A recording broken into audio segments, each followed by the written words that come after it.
Okay, hello and welcome everyone. My name is Danielle Desir, and I am so excited that you are here investing in learning all about podcast show notes.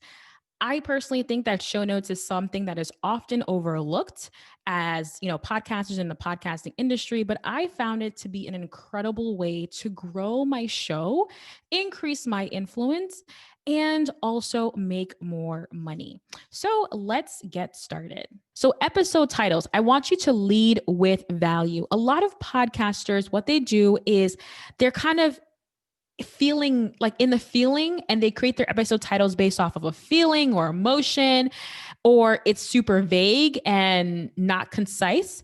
And that's a great way for you to lose your audience, for you to not get downloads, and for you to not to continue to build your tribe. So what I want you to think about when you're thinking about your episode titles is to lead with value. What is it that your listener is going to get from listening to this episode? What's in it for them? And even though for the most part podcasts are free, people are paying attention. They're paying you with their time, right? So you want to make sure that you're telling them, hey, this is worth your investment. It's worth listening to me for 10 minutes. It's worth listening to me for an hour or 2 hours long. So you absolutely want to lead with value. Here are some questions for you to ask as you're thinking about your podcast episode titles. Why should someone stop scrolling and listen to this episode? What will they learn from this episode? Why invest the time? Why invest the time in me? Who is the guest? I love putting my guest names in the titles for a couple of reasons. Number one, if they're famous, maybe that may catch their attention, but also the guest, is giving you content, right? They're giving you your time. They're allowing you to interview them and ask questions. So you want to give them proper credit. So including the guest name is absolutely great. And last but not least, is your value proposition clear? Meaning no ambiguity, no vagueness. We want it to be concise and to the point. It's not necessarily going to be, not all the time, always sexy. Okay. However, what we want people to do is to hit that subscribe button, hit that download, hit that play button. And you have to convince people to do that. Okay. Even if you have a loyal fan base, I follow tons of podcasts, but I don't listen to every episode. I'm always thinking, I'm very discriminatory, actually. I'm always like, what's in it for me? Am I ready to listen to this right now? Is it in line with what I'm working on or what I'm doing? So these are some of the things that you really want to be keen to when you're coming up with your podcast episode titles.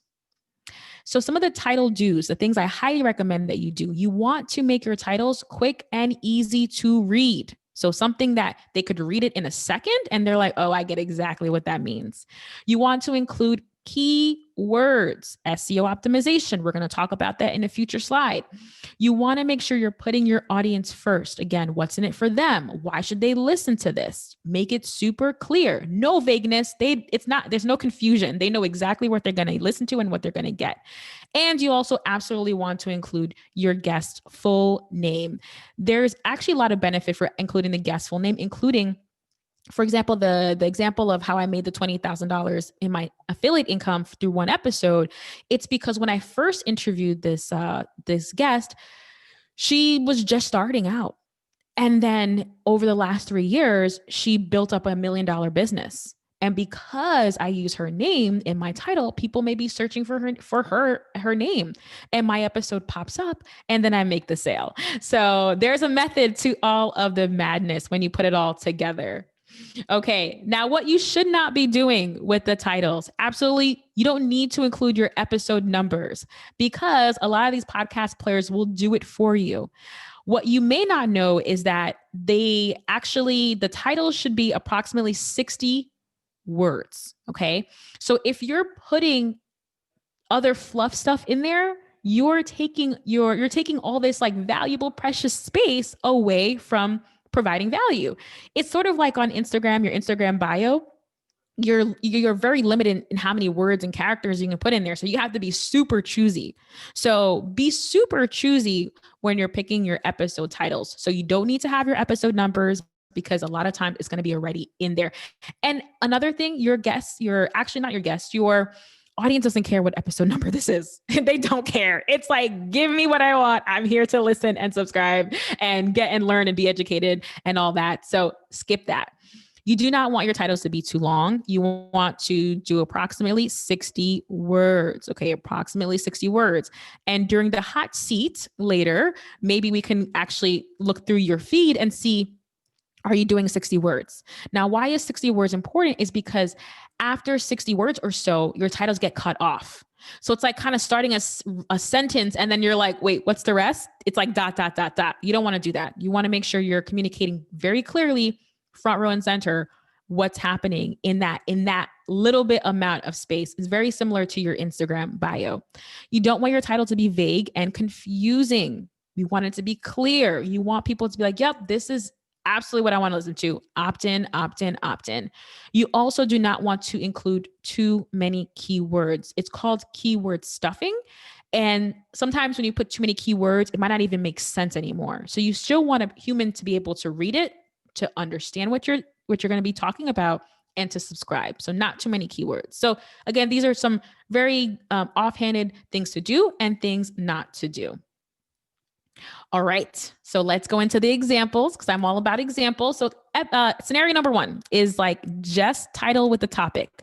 So tell your audience what this episode is going to be about. So it's just a topic. Here's an example. Practical tips for saving money in Iceland. My audience knows exactly what they're going to get. Tips for saving money in Iceland. There's no confusion. And it actually might, stir some excitement like, ooh, how did she save money in Iceland? I want to go to Iceland. That sounds interesting. Iceland's a super expensive place. So a topic can definitely be descriptive, qualitative, and also in definitely entices your audience to ask questions or like pique interest. So that is scenario number 1 when it comes to your titles.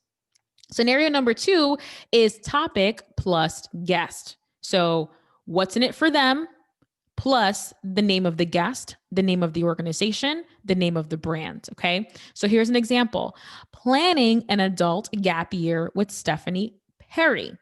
So here's why this title may actually not work as effective as possible, because maybe people are not sure what an adult gap year is. Okay. So this is an example of, yes, it was clear topic with guest, but adult gap year is like, I don't know what that means. Okay. Maybe it could have been a title, something like becoming a house sitter with Stephanie Perry. That's a little bit more clear. Okay. But the adult gap year part may lose some people. So that may be something that I may want to go back and change and edit. Scenario number 3 is how to. We love how to's. How to do this, how to do that. So an example is how to avoid burnout during the holidays. Okay.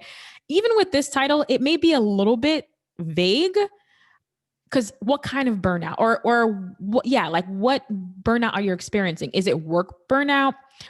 Is it fitness burnout? Is it like you cook the same thing every day and you're tired for the holidays? So I would even add a little bit of a description. But for this example, I just wanted to showcase like how to do something is always going to work when it comes to episode titles. How to plus guest is scenario number 4. So how to create a membership with Danielle Desir. Very clear. They know exactly what they're going to listen to, how to create a membership, and they're going to be introduced to this person, which is me, Danielle Desir. So how to plus guest is another type of episode title formula that you could use. Questions are always really great. Okay. So for example, if I was going to make a podcast episode from this masterclass, remember in the beginning of the chat, I asked you, what do you want to get out of this? Or what questions do you have about show notes, right? I could literally take the questions from my audience and boom, create episode titles from that. So questions are a really great way because it's literally what your audience members are asking, right? And you want to be able to solve a problem, answer them, and be the solution for them. So an example is why you should hire a life coach. This is a good example. That's very clear. Why should I hire a life coach? I don't know. Okay. So that could be a really great episode title. So questions are always a good step for you to take. Other title ideas, you can have numbers in your title. This is actually when numbers are actually pretty good. You could say something like 5 things or 5 reasons or 5 mistakes I've made, 5 lessons I've learned. So don't be afraid to use numbers in your titles and stick to that, like that number that you're going to create. If you're a blogger, this is known as listicles. And I'm sure many of us seen it. It's like 100 gift ideas. And then you literally go on a blog post and you're like 1, 2, 3, 4, 5, right?